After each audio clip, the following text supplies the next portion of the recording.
So, Chris, just you asked specifically just for the Fox position or just overall?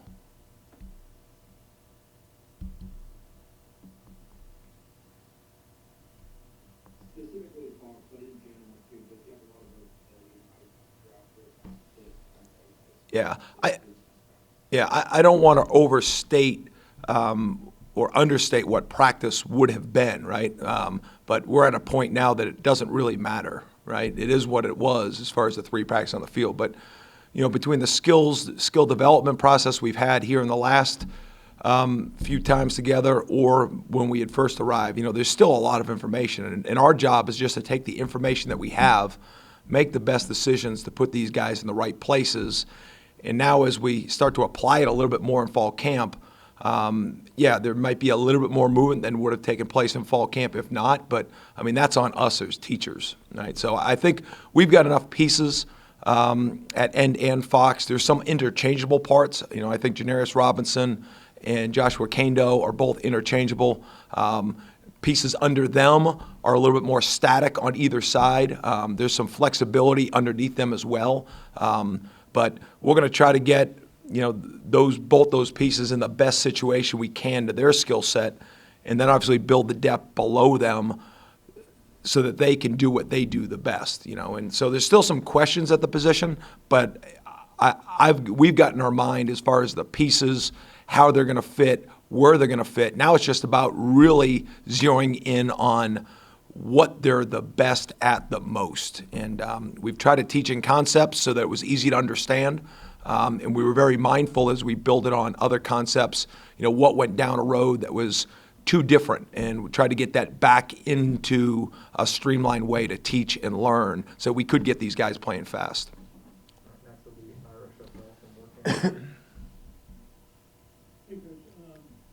Most of these guys, well, I guess most of them have maybe 1 day of contact, since last football season, that third day in the spring.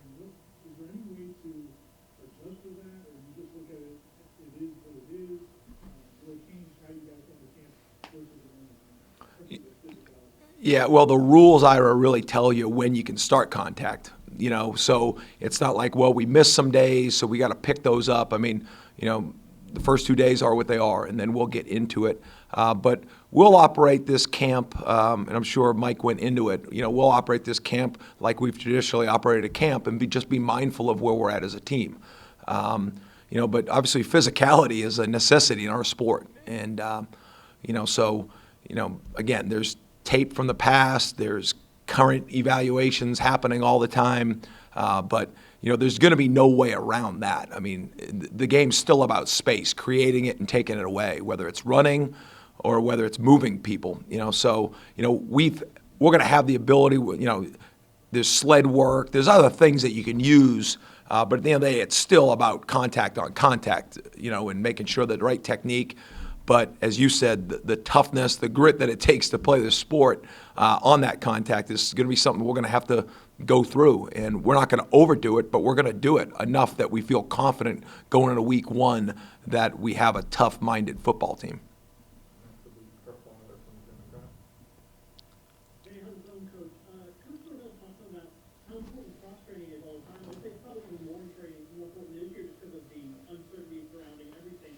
How do you kind of balance that everything like this when you have so many guys who can play so many different things? Yeah, well, whether it's been this year or any of my past years, I truly believe in this. Like, say you have two positions, be it defensive end, safety, or linebacker, and you have a backup at each position. If somebody goes down for whatever reason, there's a next man up mentality, but it's not whoever the backup was. We want to get the next best player on the field. So how do you deal with that? There's some guys that play slower due to playing multiple positions.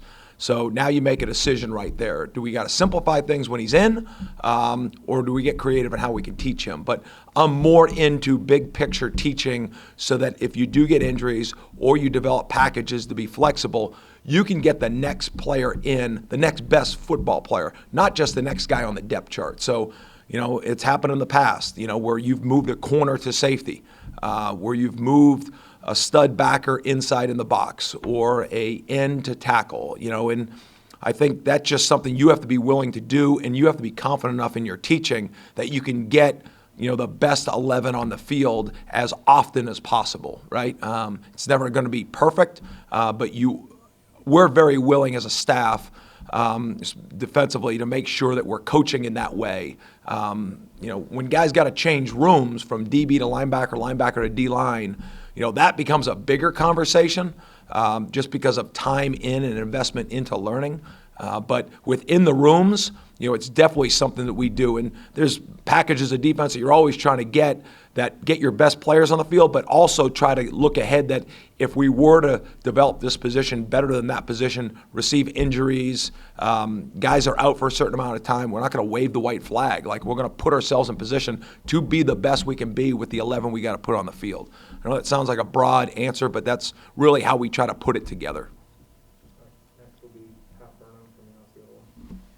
Hey, Coach, Matt Burns from the Osceola. I got a question on your front four. You've got some great talent in your first unit, and obviously have a chance to have some depth there.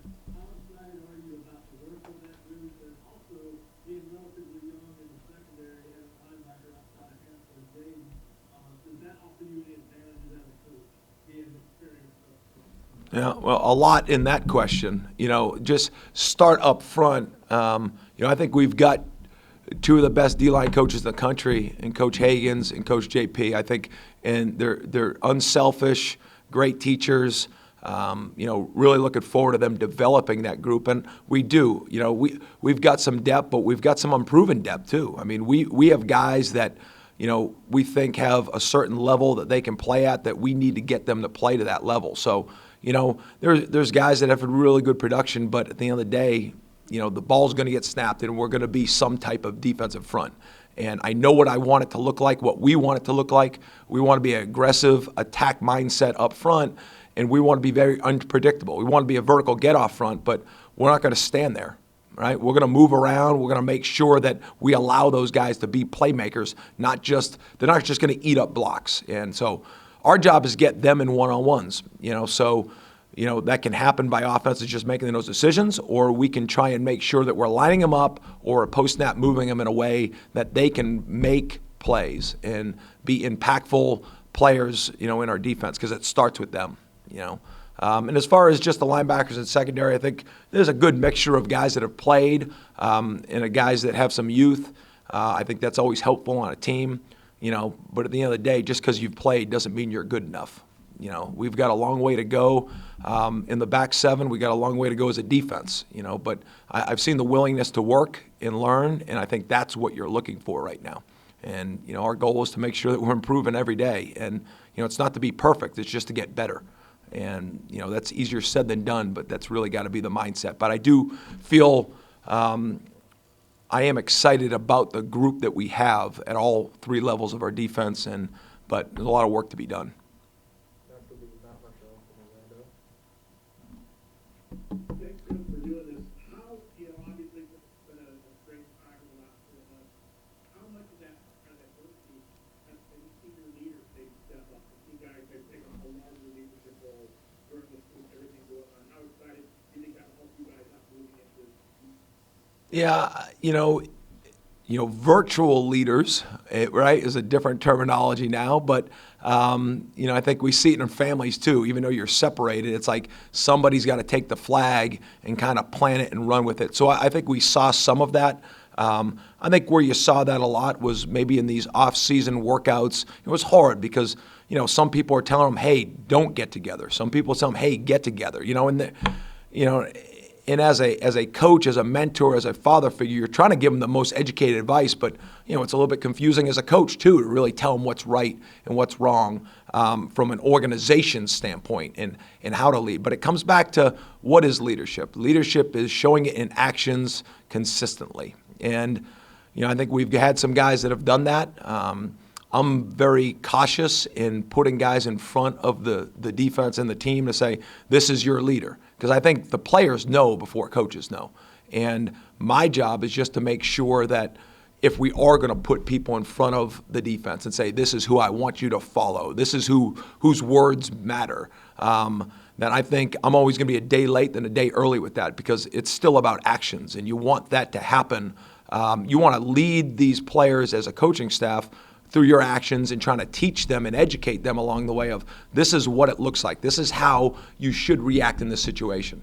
But I'm very careful about trying to put forth people in those positions because some guys really aren't comfortable doing it. And then that's our job to educate them how they can do it within their own skin. But we have some natural guys that are really good workers. And, I think if you ask some of our guys who those guys are, they'll probably be able to tell you. Next will be Gene Williams from Warchamp. Hey, Coach. In looking, you guys got a couple transfers in the defensive secondary. And at least looking on paper, it looks like it's pretty deep there. So assuming those guys can come in and play a little bit, what does that do for you as a defensive coordinator to have that kind of depth in the secondary in terms of schemes, formations, that kind of thing? Are you able to be a little bit more flexible as a coordinator? Yeah, if they can all play. It's all gonna be. But I like the additions, whether it's the signing class, whether it's some of the incoming transfers. I think the biggest thing now when you bring guys from the outside in, right? Because there's always, you're a freshman here at Florida State, whether you start as a freshman or you're working as a sophomore, working as a junior. Just the day and age with the transfer portal, you could be working your butt off. Somebody could graduate thinking you're the next guy up, and then somebody comes in. And, there's a mindset that is important within all this, as far as a competition of not me versus him, but me with him. And, back in the day, Florida State's successes was because, you had guys off of this defense and off of this team getting drafted that, were one-year starters. And part of that reason wasn't just because they had the Seminole helmet, was because they had that mindset and that spirit to go, and they knew that their way to get to be the best version of themselves was out there on that practice field, in that meeting room, in that weight room, because they were around other people that were pushing, that had the same type of goals, and they used that in a positive way, not a negative way. So I think there's a balance. You can have depth, but at the end of the day, it's got to be us working with each other and not against each other from just the standpoint of getting better and understanding that, individual recognition comes with team success. And if you look at all the great teams, those are usually the guys with the most all-conference players, right? And it usually works hand in hand. So, I'm really excited about the buy-in with the guys that we brought in, even the ones that haven't been here for very long. I think we've done a nice job of getting the right physical talent, but the right mindset, too, with some of these guys that we brought in. So I think it's been a positive experience, but it is a process with that group. The last one will be Corey Clark from Warcamp. Hey, Coach, I just wanted to ask you about Amari. I know he's fallen some weight. He's obviously, you only put him for 3 practices so far, but he's a pretty physical guy that can move. Where do you foresee him? How do you foresee him making an impact on the team? Well, we're going to start Amari as a stud, so I think that fits him. One of the best things Amari does is he absolutely plays with great constant effort. He can flat out run. He's got a really good mindset about him. So, I think he'll be a really good outside-in player. He'll be good. He's got good pass rush skill to him, too, as you guys have seen in the past. That's what he did a lot at Childs High School. So we're going to try to use those things, but we're also I don't think Amari has tapped his potential. We're trying to develop him as a box linebacker too, because I think that will help his development in the long term. But I think short term, you're going to play him at stud and let him play like that position needs to play, from an outside edge setter, a guy that can match up athletically on the perimeter with the right people, but a physical mismatch for any wideouts when it comes to just on the perimeter blocking. He'll become a plus blitzer.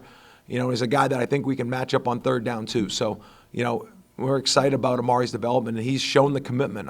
His body looks different, and it's exciting to see what he's going to bring.